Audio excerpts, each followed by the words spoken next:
ఏంటి నాన్న భయపడుతున్నావు? నిన్ను ఎవరైనా ఏమైనా అన్నారా? వాడి వాలకం చూస్తుంటే వాడేదో తప్పు చేసినట్టే కనిపిస్తున్నాడుగా. మనవడి మీద అలా నోరు పారేసుకోకండి. పెదనాన్నేదో చెప్తున్నారు కదా, మీరు కాసేపు ఎవరు మాట్లాడకండి. పెదనాన్న ఏమైంది? పిల్లలు ఎక్కడికెళ్తున్నారు, ఏం చేస్తున్నారు అని చూసుకోవాల్సిన బాధ్యత తల్లిదండ్రులుగా మీకుందా లేదా? వాడు ఫ్రెండ్ చింటూ ఇంటికి వెళ్ళి చదువుకుంటానని మనతో చెప్పే వెళ్ళాడు కదా అన్నయ్య. కానీ వీడు వెళ్ళింది ఎక్కడికో తెలుసా? చింటూ వాళ్ళ ఇంటికి కాకపోతే బంటు వాళ్ళ ఇంటికి వెళ్ళి చదువుకుని ఉండుంటాడు. అంతే కదా నాన్న?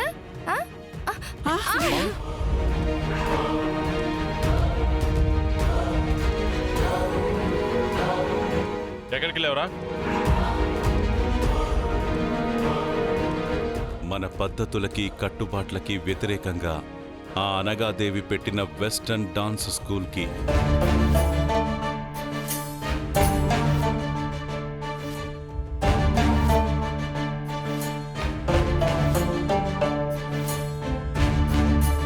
డాన్సా? అంటే బ్రేక్ డాన్సు, షేక్ డాన్సు అలాంటివి. వెళ్ళి మీరు కూడా నేర్చుకుంటారా? అన్నయ్యతో చెప్పమంటారా? వద్దు వద్దు. నీకు డాన్స్ స్కూల్లో చేరడానికి డబ్బులు ఎక్కడవి? ఎవరిచ్చారు?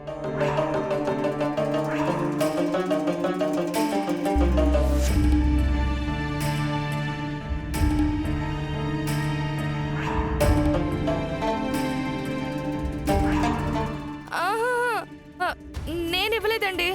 నాకేం తెలీదు. నాకు దీనికి ఏ సంబంధము లేదు. మీ మీద నా మీద ఒట్టండి. నేను ఇవ్వలేదు. రే బిట్టు, నిజం చెప్పరా? నేనిచ్చానేమో అని మీ నాన్న నన్ను అనుకుంటున్నాడు రా. చెప్పరా? అత్తయ్య, పిల్లాన్ని భయపడితే ఎలా చెప్తాడు? నేను అడుగుతాను, ఉండండి. అబద్ధం చెప్పి ఆడి పాడడానికి వెళ్ళాడు. వీడి పిల్లాడేంటి? అబద్ధానికి వయసుతో పనే ఉంటుందిరా.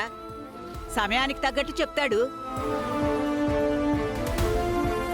చెప్పు బిట్టు, అక్కడ జాయిన్ అవ్వడానికి నీకు డబ్బులెవరిచ్చారు? పెద్దనాన్ని అడుగుతుంటే మాట్లాడకుండా నుంచున్నావే, చెప్తావా లేదా? చెప్తా చెప్తా. అది పెద్దనాన్న జేబులోంచి తీశాను.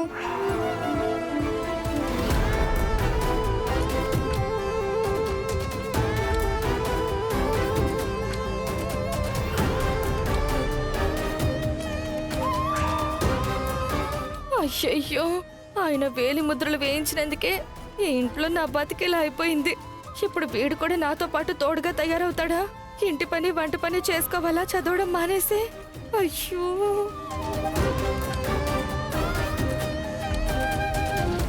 అలా చూస్తావేంటి? నాకు దీనికి ఎలాంటి సంబంధము లేదు. బిట్టు, అలా చేయకూడదురా. వీటినే తల్లి పోలికలు అంటారు కదా చిన్నత్తయ్య. మీ ఇద్దరికి ఇవేం బుద్ధులే? బిట్టు, అయినా ఈ వయసులో నీకు ఇలాంటి ఆలోచన వచ్చిందంటే ఇంకేం బాగుపడతావరా? నిన్ను. శివరాం, కొట్టొద్దు. చిన్నపిల్లల్ని కొట్టకరా. జీవితాంతం గుర్తుండిపోతుంది. మాటలతో మందలించు.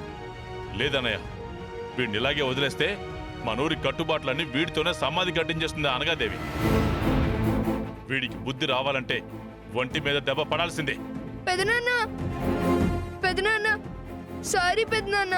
ఇంకెప్పుడు ఇలాంటి తప్పు చెయ్యను పెదనాన్న. ప్లీజ్ పెదనాన్న, ఇంకెప్పుడు ఇలా చెయ్యను పెదనాన్న. నాన్నని కొట్టొద్దని చెప్పు పెద్దమ్మా. నేను ఎప్పుడు ఇలా ఎక్కడికి వెళ్ళను. లేరా, నిన్నక్కడ చేరమని ఎవరు చెప్పారు? అది అనగాదేవి గారు చెప్పారు పెదనాన్న. అనుకున్నాను, ఇది ఆవిడ పని అని అనుకున్నాను. పెదనాన్న, నాకు డిస్కౌంట్ కూడా ఇచ్చారు. 10,000 కట్టాల్సిన దగ్గర 5,000 కడితే చాలన్నారు. పోయి పోయి వాళ్ళ వల్ల పడ్డావా? అందుకే డిస్కౌంట్ ఇచ్చారు. ఇంట్లో అడిగితే తిడతారని అలా తీసుకెళ్లావా బిట్టు? ఎరా బిట్టు అడగకుండా నువ్వు అలా తీయడం తప్పు కదా. మీకు వాడికి తేడా లేదులేండి. ఆ, కాకపోతే మీరు నా పోపుల డబ్బాలో నుంచి తీస్తారు, వాడేమో వాళ్ళ పెద్దనాన్న జేబులో నుంచి తీశాడు. ఏమే నాది చిలిపితనం, వాడిది చిన్నతనం. తేడా ఎందుకు లేదే? హ్మ్, ఆ, ప్రతీదీ ఇలా సమర్థించుకుంటారు. సిగ్గుగా అనిపించదా? అబ్బో అనిపించలేదా? ఛీ! అబ్బో ఆ, ఉమ్. బిట్టు భయపడకు, నేను నిన్ను ఏమీ అనను. చూడు బిట్టు, ఈ వయసులో నీకిలాంటి ఆలోచనలు రావడమే తప్పురా. మన ఇల్లు ఈ ఊర్లో చాలా మందికి ఆదర్శంగా ఉండాలి. మనల్ని చూసి 10 మంది నేర్చుకోవాలి. నువ్వు తప్పు చేస్తే నిన్నే కాదురా, నిన్ను పెంచిన వాళ్ళని, కన్న వాళ్ళని అందర్నీ అంటారు. ఇంకెప్పుడు ఇలాంటి పనులు చేయకు. చేయను పెద్దనాన్న, ఇంకెప్పుడు ఇలా చేయను. వెళ్ళు.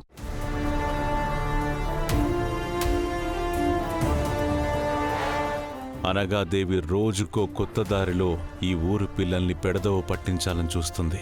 ముందు వాళ్ళని ఊరు నుంచి తరిమేస్తే సగం దరిద్రం పోతుంది. ఆవిడకంటే మనం ఒక అడుగు ముందుండాలి.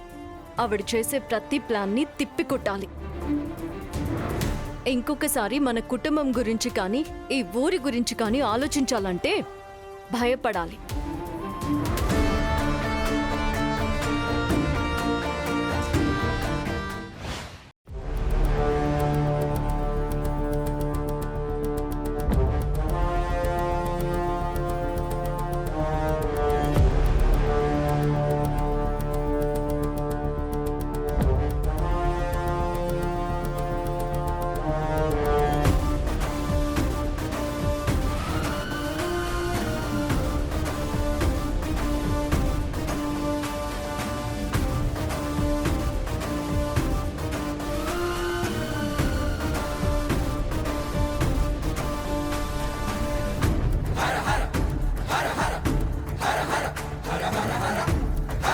ఓం శ్రీమాత్రే నమః.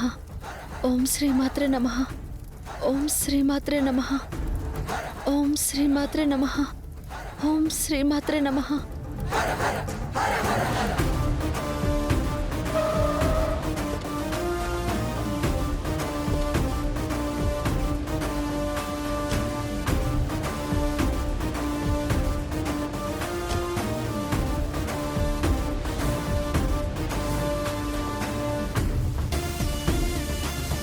ఓం శ్రీమాత్రే నమః.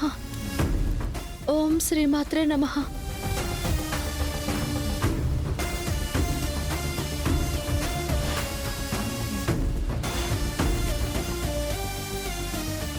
ఆ రామలక్ష్మి ఇంతకు ముందే గుళ్ళోకి వెళ్ళింది, ఇక బయటికి రాకూడదు.